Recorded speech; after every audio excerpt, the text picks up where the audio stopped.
Hey guys, welcome to another Reddit video where I give completely unsolicited, unasked for, unnecessary advice. Today we're in Am I the Asshole? I found this one which I found quite interesting. Am I the asshole for distancing myself from my friend after his wife called my wife fat? My wife is not fat, but she has gained weight after she delivered our son, and she's still not fat or obese. She used to be skinny, and we both think that it is actually a blessing that she has gained some weight. A month ago, my wife and me went to dinner with a friend and his wife. We didn't see them in a long time, almost 2 years. He lives in a different country because of his job, and after they came back we planned for dinner. We were enjoying our discussing about our old days, but his wife suddenly said that my wife has become fat and they are going to stay in our city for a few months and that she will hit the gym, and asked my wife to join her. My wife said that she doesn't want to hit the gym yet, but she said if my wife doesn't hit the gym she will gain even more weight and probably turn obese. I interrupted her and said that my wife is not fat and that if she gave birth and she was in my wife's place she would understand. Our little get together didn't go as well as we were expecting. I was offended and didn't talk to him since last month, and I decided to distance myself from him and his wife. He contacted me to ask me if I took offense with how things went last time. I didn't reply to him yet, but I want to maintain distance between us and possibly even cut him and his wife out forever. I think it's upsetting that you have to cut your friend out, considering it was his wife that made the comment. It's kind of awkward. I think it says a lot about the relationship as well, as in if that was my friend I don't think I'd be able to cut him out completely, because obviously his wife is a different person. I understand that they're related and stuff and in a relationship, and it is a bit messed up to say. Obviously there's a lack of context. We don't know the tone in which she said it. Maybe she genuinely didn't mean it in a special way or anything, do you know, like she could have very well just meant it genuinely, like she was genuinely concerned about his wife. Cutting out the friend is slightly of an asshole move. Like I feel like a lot of people are going to say not the asshole in this in the comments down here. You're defending your wife, or you're on your wife's side, but if that was my friend, like a good friend, I don't think I'd be able to just cut him out because his wife made that comment, because again they're two separate people and there's no reason that you can't maintain your relationship with him even though the wife made the comment. But let's see what people are saying. Not the asshole. Well, of course I took offense and so did my wife. Your wife was incredibly rude to my wife, and instead of apologizing your wife doubled down after we challenged her. I have no desire to ever be in your wife's company again, as she was judgmental and insulting. Those are not qualities of what I want in my life. I hear that, but again, his wife and him are two separate people. Maybe the guy whose wife said it, maybe the guy could have apologized on her behalf or something. Even situations like that I can imagine get quite messy. I mean, yeah, ignoring as well. If you, as long as you don't ignore the message completely, that makes you less of an asshole. I still think that you're kind of the asshole in this situation, because if that's your friend and you're just gonna, completely finish your relationship with a close friend or whatever, it's a bit peak. Not the asshole, you went 2 years without them and you can go 200 more. I'm just thinking about any of the friends that I have that I can imagine going for dinner with. They'd be close friends that I wouldn't want to lose. It's rude, but I think people are missing the point. Everyone's so hung up on the fact that she's called her fat. I get that the wife called the other wife fat, but that doesn't mean you have to start talking to the wife's man. Or maybe I'm just being a complete head. Let me know what you guys think in the comments below. Let's look for another one. Am I the asshole for giving tenants notice because the building keeps being vandalized because of their daughter? I have a 4-unit apartment building that I also live in. Recently we've been having a lot of vandalism, broken windows, spray paint, because of the daughter of one of my tenants. There have been at least 6 incidents in the last month that I know of, several before that. The girl, I guess, got in trouble with some other kids at school and is being targeted. They are good at concealing themselves or getting away fast.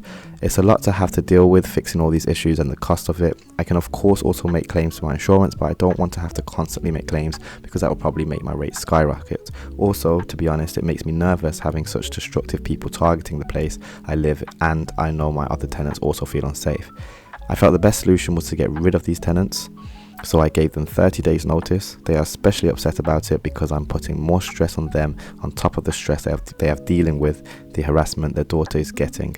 The dad of the family actually said I am evil, but at this point I feel like maybe it would be in everyone's best interest for them to move, even them. Edit, the tenants have confirmed the vandalism is because of them. Also, there are already cameras and the police have been involved. When you're providing a home for whole families, that they obviously become reliant on you, obviously more reliant on you than you may be on them, and that puts you in that position of power whereby no matter what move you make, it's going to be seen as it could be taken the wrong way basically. But obviously you have to protect, this guy has to protect his business, as in he's got to protect his priorities. But also, if my daughter was being targeted, it'd probably be the better option to go and let the landlord know, or see if you can again reach out to the police or see what measures you can take, because that's horrible, and I'd probably be feeling pretty unsafe as well. Don't expect the vandalism to stop just because they've moved. The vandals won't know and won't care. That is That's a completely good point. I didn't think about that at all. Better cameras, motion lights, maybe even they would be willing to do more patrols in the neighborhood or around the school. To think the kid has zero idea who might be doing this after a month is wild. Kids talk. Again, this is someone suggesting that the landlord should be fixing these problems. I get it, because I guess it's your tenants. So from that responsible point of view, as in you're responsible for your tenants, installing better cameras and motion lights is only fair. But again, he doesn't want to get his insurance involved, and I see why this becomes more of a moral or like ethical question, because should he be having, obviously getting better cameras and motion lights, there's an advantage in that regardless, so maybe that's a good investment. But when you're bringing the police in for the safety of your one little unit and such, it becomes, I can see it becoming highly complex, and why he'd see it as potentially easier to just get them out in the first place. But as this guy said, don't expect the vandalism to stop. It's a bit of a sticky situation, but at the end of the day, you're evicting the victims of a crime for being the victims of a crime. Does that really sit okay on your soul? It wouldn't on mine. That's where it becomes very ethical. You're getting rid of the victims because they're victims. Guess you could approach the problem with them, look at the problem with the people that are going through it, but I guess you just don't have the time or don't want to be spending time doing that, and I can completely understand that.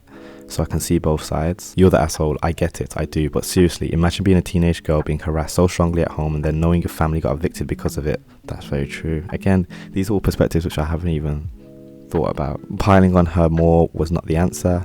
There are so many more things you could have done to help off the tenant before giving them almost no notice to find another home and pack up. Set up noise detection sprinklers to go off after dark or whenever it's happening. Install some decent cameras. Install a noisy alarm that trips when they go past the point. I don't know, man, but you only have 3 other households to deal with.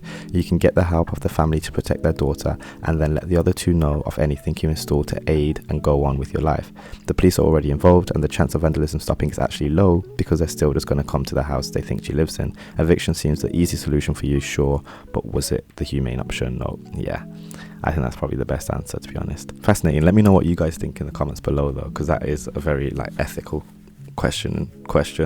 And like I said, I didn't even think to think like that about that question in the first place. That's going to bring us to the end of this video anyway. Thank you so much for watching. Don't forget to drop a like, drop a comment, smash subscribe if you like this kind of video. I do have a few on the channel already, and I'm happy to make more, so do leave a comment below, and I'll catch you guys in the next one. Peace.